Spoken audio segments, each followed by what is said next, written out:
lumu omuntu omu yali anyumiza ebintu Museveni ebize bimuyamba okubeera nti atukalakata emyaka gino gyonna nti wazinga wagwawo ebintu ekyangu ennyo kyenyinza okubeera nga nkusiigira ekifaananyi ku kyo ye covid nti covid yayamba nnyo Museveni okukomawo okutukalakata yamwanguyiza kubanga kyamuleetera okuteekawo lockdown nekimuleetera okubeera nti aweera campaign n'ebintu ebirala kwegamba yamwekwasa nnyo to his advantage kati n'ebintu ebirala bingi bijjo bize bibaawo ababadde nga bamanya credit crunch n'ebirala bingi bize bibaawo era nga bino bizenga biyambako General Museveni era nga ye abadde nga ajja abikozesa okubeera nti nno agonze embeera ku ground okusobola okubeera nti anywerera mu ntebe. Tugenda mu kalulu ka 2026 gye buvuddeko Muhoozi yalaga nti awandiikya nga alabula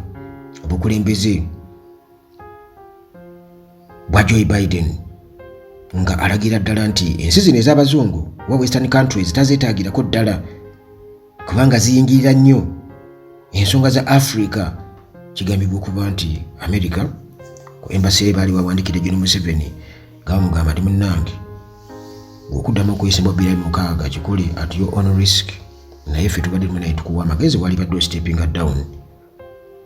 ekintu ekyanyiza nnyo Muhoozi kubanga babeera bamulinnyedde mu nva nti ebangalire nti baagala kuba akatiike akalire ate bakabasuuze ekintu ekyamunyiiza nnyo n'awandiika mu busungu obuyitirivu ennyo era n'awa ambassador wa America Pope ensaleesale okuvayo okubeera nga yeetonda nti singa munnange teyeetonda agenda kumukwata ku nkoona oluvannyuma bwe bati ne bamuddamu mu butongole nti munnange weegendereze byoyogera kubanga singa olema okwegendereza byoyogera ebinaakutuukako tewejjusa tugamba tetwakola ki tetwakubuulira. Kakati ekyo ne kitulaga nti Muhoozi yalina obukyayi era nga tutegeera obukyayi bwe buva bwe tutunuulira line Muhoozi jazze awagiriramu nga tukimanyi bulungi kitaawe yamutwala mu Russia n'amwanjulayo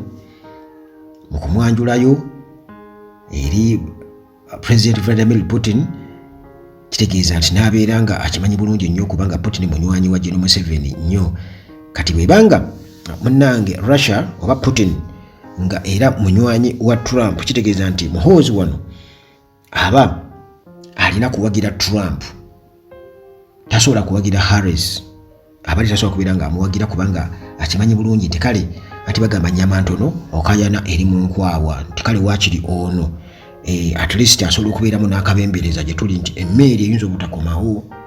ku mulembe gwe nga bwe yajja luli n'ebintu ebirala nti tugenda kufuna bintu ng'ebyo bitutiisatiisa awo nno era bwensinzira okubeera nga tuddayo wali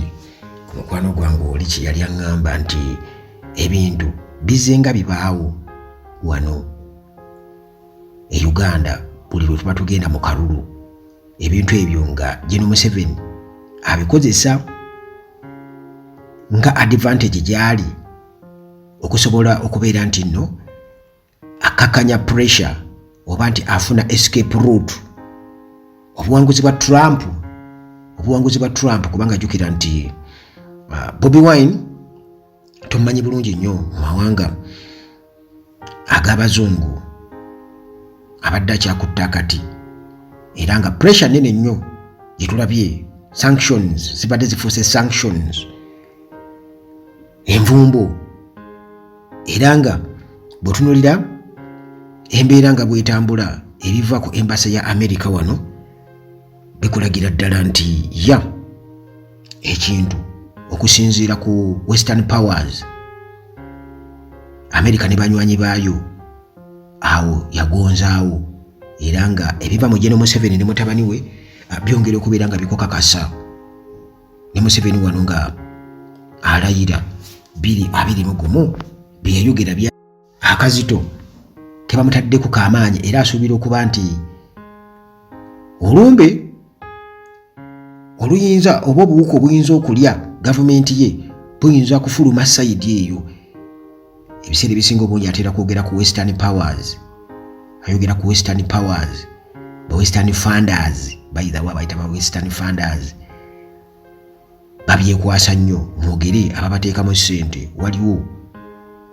nti abateekamu ssente abavujjirira era ng'ayogera ku mawanga g'abazungu. Tugenda mu 2026, tugenda mu 2026, tebulayo bbanga ddene njagala okubuulira muganda wange ampuliriza, kubanga bwe twogera ku 2026 gw'ojja kulowooza nti 2026 yina tulina okumumalako. Nedda, twogera ku 2025, kikituufu nti 2026 aba atandika mu January, awo tusuula akalulu. Tuba twakava mu bikujjuko bya Christmas, New Year, bwe tutyawo tuyingidde January, naye nsuubira okuba nti buli omulundi zaalina ku z'omwezi nga 14 January twasuula akalulu, okusinziira ku schedule eya Uganda Electoral Commission.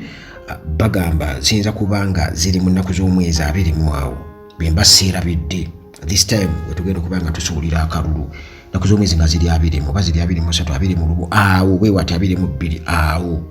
tugenda okubanga tusuulira akalulu. Naye era ajja kubanga January, kitegeeza nti mu mwezi ogusooka mu mwaka gwa 2026, so si 2026 nga bwe mukiwulira nti omwaka gujja kuba guweddeka. Tubuzaayo just myezi bwezi okuba nti tusuula akalulu paka guno mwaka tugumazeeko. Already tugenda kuyingira mu December, tuyingire mu January 2025. Kitegeeza gwe mwaka gwe tulina era campaign zijja kuba za 2025 nga bw'olaba oguli omulundi nti campaign zaali za 2020, akalulu ka 2021 nga gutandika. Kitegeeza nti campaign zigenda kubeerawo 2025 era tujja kuba twogera ku 2025 campaigns